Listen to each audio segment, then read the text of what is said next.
नमस्कार दोस्तों, मैं हूं डॉक्टर अमरीश खारी और आप देख रहे हैं हेल्दी सब्सक्राइबर्स। बैक्सन कंपाउंड 30 आता है जो साइनोसाइटिस में दिया जाता है।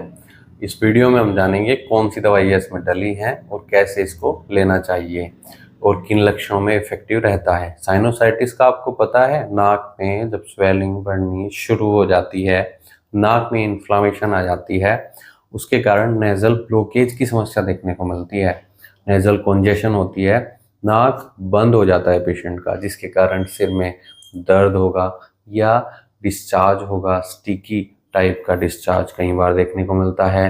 पेशेंट को बार बार छींकें लगती हैं और कई बार फेस में भी पेशेंट को दर्द होना शुरू हो जाता है। ऐसे साइनोसाइटिस में ये मेडिसिन दी जाती है।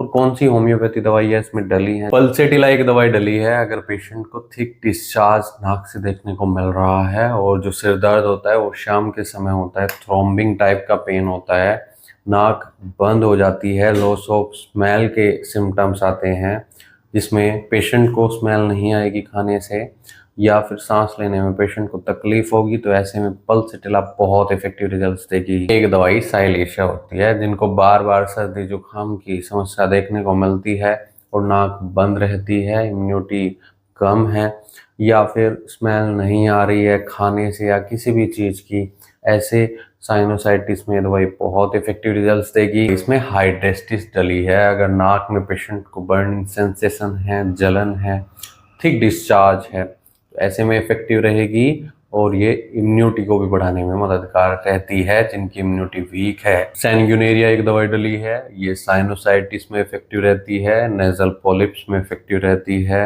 ये खास तौर पर दी जाती है अगर पेशेंट को नाक में रेडनेस है या सिर दर्द की शिकायत होती है। तो ये इन दवाइयों का कॉम्बिनेशन है जो बहुत इफेक्टिव रहेगा साइनस पेन में। साइनस की शिकायत ऐसी होती है कि पेशेंट इससे बहुत ज़्यादा परेशान रहता है। सुबह और शाम के समय पेशेंट का अचानक से हवा लगते ही नाक बंद हो जाता है और स्मेल नहीं आती है, ना ही पेशेंट को सिर दर्द में आराम मिलता है। सिर दर्द इतना ज़्यादा होगा जो आंखों के पीछे महसूस होगा, थ्रॉम्बिंग टाइप का होगा और ये दर्द कई बार ऐसा लगता है कि माइग्रेन का पेन है। तो ऐसे में आप बैक्सन का कंपाउंड नंबर 30 ले सकते हैं, लेकिन डॉक्टर की निगरानी में, क्योंकि होम्योपैथी में बहुत सारी दवाइयाँ होती हैं। केस टेकिंग करने के बाद ही डिसाइड हो पाता है कि पेशेंट को कौन सी दवाइयाँ दी जाएंगी और क्या पोटेंसी सुटेबल रहेगी, क्या डोज सुटेबल रहेगी पेशेंट में। इसलिए डॉक्टर से मिलें, नहीं तो दिए गए व्हाट्सएप नंबर पर हमसे संपर्क कर इलाज या सलाह ले सकते हैं। जिसकी कॉमन डोज मैं बता देता हूँ। वैसे तो आप खुद से नए सेल्फ मेडिकेशन किसी भी दवाई का नहीं करना चाहिए, लेकिन इमरजेंसी केस में अगर आपके पास ये दवाई है तो आप 2-2 टैबलेट इसके दिन में 3 से 4 बार ले सकते हैं। ये अडल्ट्स की डोज है, बच्चों में हाफ डोज ही रखनी चाहिए और बच्चों में तो सजेस्ट करूंगा कि आप खुद से बिल्कुल भी ना दें।